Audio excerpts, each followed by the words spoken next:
volunteers actually, in many ways, run this organization. Our board that guides us is a volunteer board. We have many volunteer organizations, such as our Legacy 9 committee. So we're really an organization that in many ways is built on a foundation of volunteerism. So for that we say thank you for helping us to best connect with the community and deliver on the mission that we have, which is to bring St. Louis together and connect our region to the world and the world to St. Louis. They say that the greatest gift and most generous gift that we can give is not what we give, but who we are and what we give of who we are. And so what you're here to do is to really give of yourself.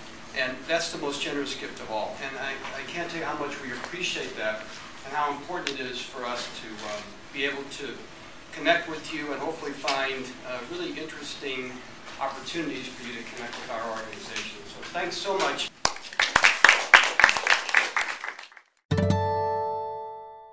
We turned on our signal September 20th, 1954. Our call letters actually stand for the St. Louis Educational Television Commission. Our mission is to bring, as Jack said, bringing St. Louis together as we connect our region to the world and the world to St. Louis. And the vision, as you can see, is KETC envisions a confident and proud community ignited by the spirit of possibility and connected through public media. Some of the popular programs, Donnybrook is it's the longest running locally produced public affairs show in the country. Then you have other shows. Living St. Louis is the other locally produced show. It's the one in the middle.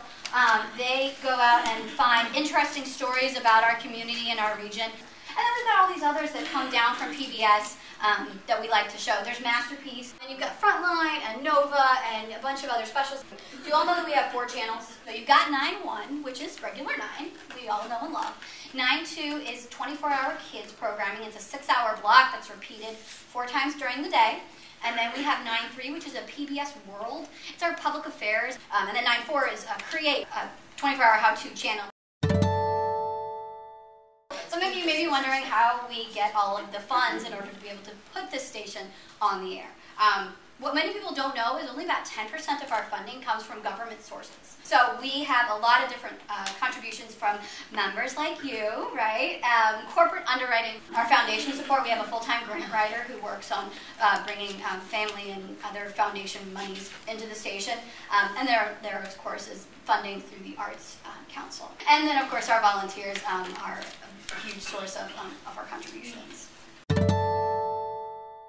When you were talking about volunteers, we really have two separate brackets. We have an area of people who are special event volunteers and people who like to come in on an as-needed basis.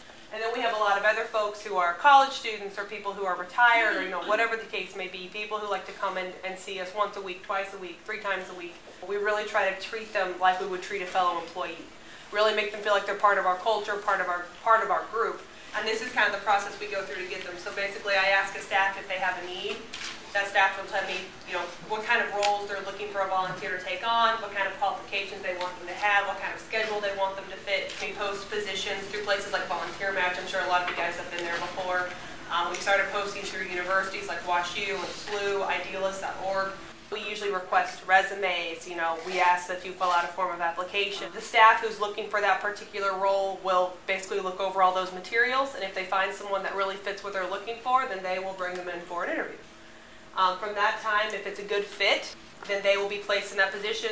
They'll be trained, they'll receive an orientation like this one, and then they'll be basically put into that position. And then sometime later, usually at the discretion of the staff, we go through a review process to make sure that everything is still hunky-dory, everybody is still happy, and everybody is still good in their position. There are some guidelines we'd like for people to kind of go, be familiar with. One is attendance. Obviously, if someone is scheduled to come in, we'd like for you to come in on a consecutive basis or let us know if you can't make it. Another thing is attire. We ask that you dress appropriately for the position so that we can successfully track volunteer hours. We're going to have them start clocking in and out just so we can make sure we give you credit for the hours that you've earned. Next thing is orientation, which is what we're going through now. Parking, ideally, before you guys were to come in, we could kind of establish, the best place for you to park. We want to make sure every volunteer will have the parking pass. Personal belongings, please leave your $1 million necklace at home. This is your orientation to the organization and to our volunteer program, but then once you're in a position, no matter what it is, you'll be with the staff who can basically let you know kind of what your role is going to be and can really train you on that part. Transportation, Obviously, we'd like it if you can drive yourself. A lot of people that come in here to volunteer with us see things that are pretty confidential. There's plenty of organizations that are underwriters for us, plenty of businesses, plenty of people who are donors who want to remain pretty private with those things. So it is possible when you come in to volunteer that you will see a record for someone that is something you should not repeat. Controlled substances, don't do them, please. Grievances, volunteer grievances are taken seriously and should be reported to supervising staff or myself. Harassment is something that is obviously not tolerated. Basically, if at any point in time you feel like you're treated in a way that you should not be, you obviously have the right to come and tell somebody about it. That's something that we would want to know. Resignation, if you participate in the regular continuous duties and wish to resign from your volunteer services, please advise supervising staff. Reasons for immediate termination of volunteers include poor inconsistent attendance, profanity, unauthorized possession or destruction of property, engaging in acts of dishonesty, fraud, or theft, conviction of felony charge. Special event volunteers, you're serving as an ambassador for KETC. We have a couple of recurring annual events that I'm always going to need people for. We also have character appearances. You may have seen an email asking if someone will be Curious George or Clifford. The fairs we've talked about are in the squares in May. Clayton Art Fair is in September, and Parties in the Park is in May through September. We'll have a booth at all of those things, and so I just need people to come and bring your smiling faces and talk about why you love Channel 9. We just ask you to arrive 10 minutes early. You will be provided with a Through the Years t-shirt that identifies you as a Channel 9 volunteer. And we just ask that you interact with the public and not just the staff. Questions you might hear, DTV, I can't get Channel 9. Answer is, if we have the DTV brochures, give that to them or call 512-9000, which is the general number, and they get passed on to membership and we'll see what we can do. If they have programming questions, call membership. Call member and viewer services. At other events, if I'm not there or someone if a staff member doesn't know the answer, call member and viewer services.